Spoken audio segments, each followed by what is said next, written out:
everybody, and welcome to this week's episode of Ask Kate with the lovely Kate Deering, author of How to Heal Your Metabolism. If you haven't read a book, read it. It's awesome.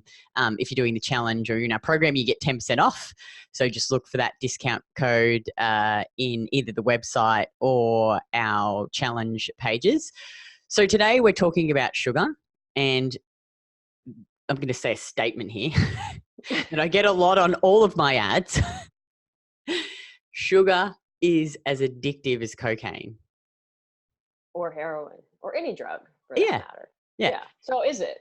Yeah. Is it? Yeah. And does it, people are like, oh, you shouldn't be eating sugar, kitty. Like it causes diabetes and heart attacks and all this other stuff. And anyway, let's talk about that. So we just before we talked about a study that was done. Where does this come from, Kate? Like, where do people get this? Can you talk about that study? There was a rat study done on sugar, and to see if it was, they were trying to see if it is addictive as cocaine, or is it addictive? And from the study, they basically restricted the rats, I think for 12 or 14 hours, and then allowed them to consume however much they wanted. And what they found is these rats totally overconsumed the sugar. They ate copious amounts of it. They acted very agitated.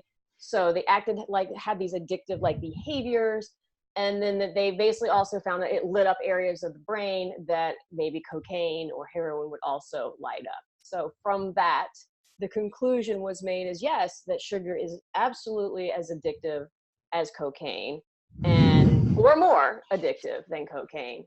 And that's where a lot of, you see these highlights or headlines that basically say, oh yes, sugar is as addictive as cocaine. So let's kind of break the study down and look at this from a different perspective and to show that no, that is not a true statement. And look, I've had both because I was a bit of a party girl back in the day. Yes. And I'm neither addicted to sugar or cocaine now, but I eat sugar every day. Correct.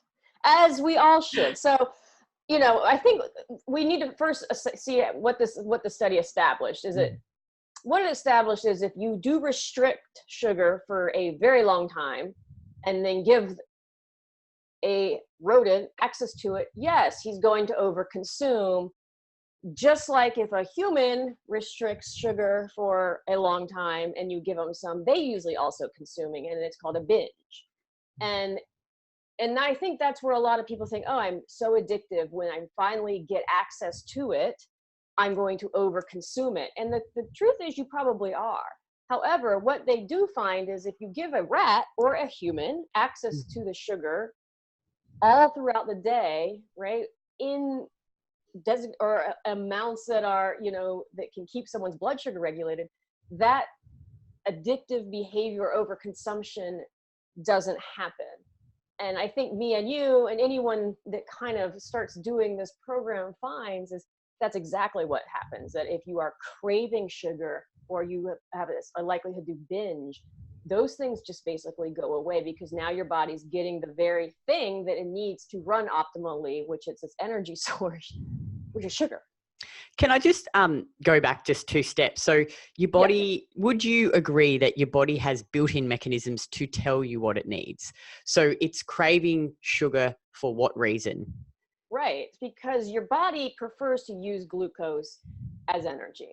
The cells prefer to use glucose as energy. Your brain, every cell in your body prefers. Now, they can use other energy sources, but they prefer to use sugar. It's always the first source that is utilized by your body in times of stress, in times that you do anything. Of course, again, you can use fat, you can use protein, but those are not optimal.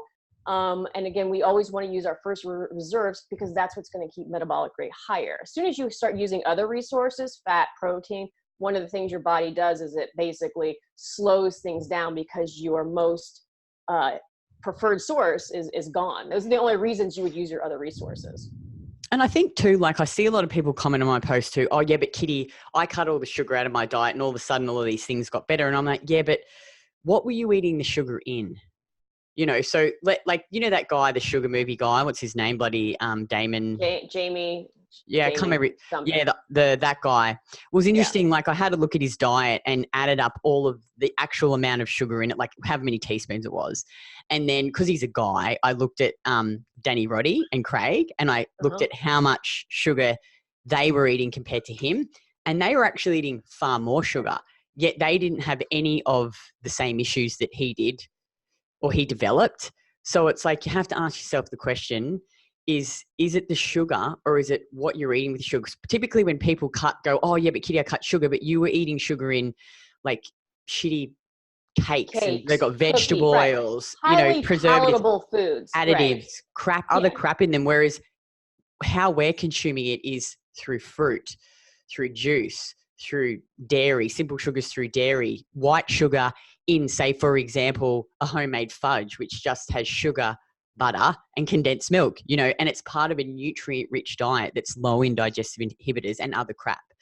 So it's like I think people will wrongly blame sugar when it's actually all the other stuff that they're eating with the sugar. And then they remove that from their diet and then all of a sudden they go, oh yeah, but all my issues disappeared.